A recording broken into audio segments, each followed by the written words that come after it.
Hello students, welcome to the lecture series of confidence interval. Till now we have discussed about the confidence interval of mean. We have also seen the confidence interval for difference of mean and confidence interval for population proportion. So as we have seen the confidence interval for different parameters, now you might have got familiar with the concept of confidence interval and we have also seen certain examples which would give you confidence in developing a problem solving skills for confidence interval. Okay, so now let us start the topic of confidence interval of variance. So what does it mean, confidence interval of variance? It means that we need to derive what is the, let's say, 95% confidence interval for population variance. Okay, so to derive this, what we will do, suppose this is a population having variance sigma square. Okay, we will collect a sample from this population having size n and variance, that is sample variance s square. Okay, so we will use the data provided by sample. What data? We have been provided data about n s square, so we would use data provided by sample to generate the range of population variance, that is sigma square. Okay, so this we are going to use to calculate the confidence interval of variance. Okay, I would like to introduce you about the chi-square distribution. See, chi-square distribution, whenever we are going to calculate the confidence interval for variance, confidence interval, or if we want to do the hypothesis testing, we are going to use the chi-square distribution as test statistic. Okay, like this we have already seen. Then when we calculate the confidence interval for mean, test statistic is z statistic, okay, or t statistic, depending upon the data provided by the sample. Okay, so like that, if we want to calculate the confidence interval or if we want to do the hypothesis testing for variance, our test statistic will be chi-square distribution. Okay, so for this, right now I'm just giving you a brief of chi-square distribution. See, as you can follow from these three curves, which is for the degree of freedom provided over here. So this blue curve is for 1 degree of freedom, red is for 5 degree of freedom, and this green curve is for 10 degree of freedom. So you can derive from here that as we increase our degree of freedom, chi square distribution, it approaches the normal distribution curve. Okay, as you can see that for k is equal to 1, it is for 1 degree of freedom, the chi-square distribution curve is left skewed. For k is equal to 5, the chi-square distribution curve is slightly left skewed, but for k is equal to 10, the probability distribution curve of this chi-square is quite normal in nature. Okay, so this property we are going to use for the calculation of confidence interval for variance. Okay, so now let us see how can we calculate the confidence interval. See, to calculate confidence interval, this formula must be remembered. Okay, this formula states that n minus 1 times sample variance over population variance follows the chi-square distribution with a degree of freedom n minus 1, where n is the sample size. Okay, and this distribution remains valid if the two assumptions given over here are satisfied. That is, if the population is normal, this equation remains valid for any sample size, whether n is large or small. But if the population is not normal, this equation remains valid only for the large sample size. Okay, so large sample size means where n is 30 and small sample size means where n is less than 30. Okay, so if we want to calculate the confidence interval, we need to state the level of significance which is given by alpha. So alpha is level of significance. This we have seen multiple times.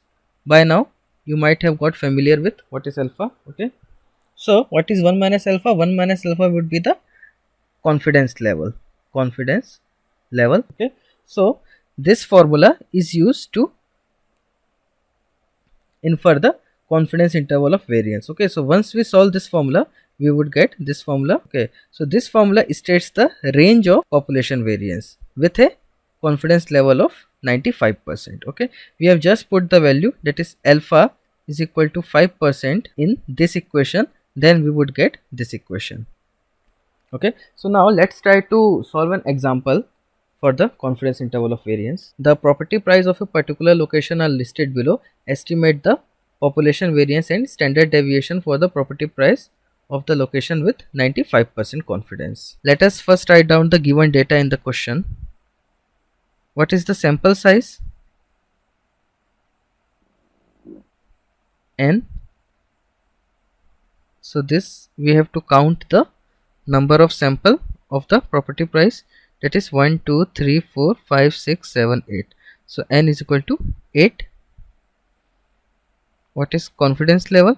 Confidence level is 0.95, that is 95%. And what is the summation of sample? It would, if you add all this quantity, this would come out to be 557.7. okay, and what is the summation of sample square? It would come out to be 39017.17. okay, why do we require this data? This data is required to calculate the variance of sample. Okay, so by the formula s square is equal to 1 by n minus 1. So if we put the value of, let's say this is a and this is b, so this equation becomes 1 by n minus 1 a minus b square divided by n. So if you solve this, it would come out to be 19.787. okay, so now we have calculated s square. So now we have to calculate the chi-square statistic. So as we have previously seen that n minus 1 s square divided by sigma square follows the chi-square curve with a degree of freedom n minus 1, which in this case is 8 minus 1. okay, here what is the assumption? Our assumption is that the population distribution is normal. Why we assume this? This we have assumed since our sample size is less than 30. okay, so for this assumption this equation remains valid, okay, as we have seen in our previous slides. okay, so now let us see the chi-square distribution table to calculate this, that is chi-square 7. So this is the chi-square distribution table. Now we have to calculate two things, that is what is chi-square 0.025 comma 7 and chi-square 0.975 comma 7. okay, this means that for the chi-square distribution function for 7 degree of freedom, we need to calculate such values of chi-square such that this area becomes 95%. You got this? For this area to be 95%, this area must be 2.5%, since we want to calculate the symmetrical confidence interval, and this area must also be 2.5%. okay, so if we add up all this area, it would come out to be 100%. okay, so what is this point? This point is chi square 0.025 comma 7. Okay, where 0.025 denotes the area under the curve beyond this point. Okay, so applying the same concept, what is this point? The area under the curve beyond this point is 97.5. So 97.5% means this point is chi square 0.975 for the 7 degree of freedom. Okay, so once we know that we need to calculate these two quantity, we can look at the chi square distribution table. Okay, so first of all, here in the vertical axis we have been given the degree of freedom. So for the 7 degree of freedom, that is this, so we have filtered out that we need to look only at this row. Okay, and here we can easily see that 0.975 corresponding value for degree of freedom 7 is 1.69. Okay, and similarly chi square for 0.025 is 16.01. So this value becomes 1.69 and this value becomes 16.01. Okay, so what is chi square 0.025 comma 7? It is 16.01, and chi square 0.975 comma 7 is 1.69. Okay, so this is the range of 95% confidence interval.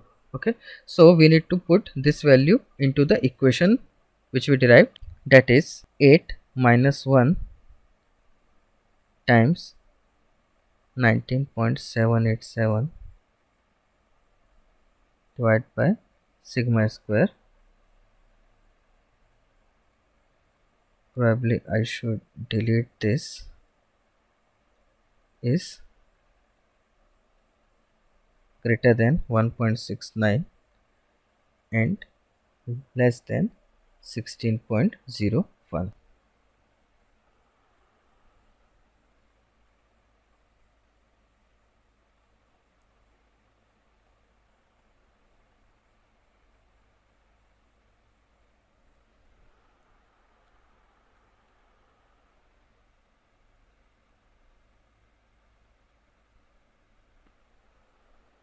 And to derive the confidence level, to derive the confidence interval for the standard deviation, we just need to do the under root of this equation, that is 2.94.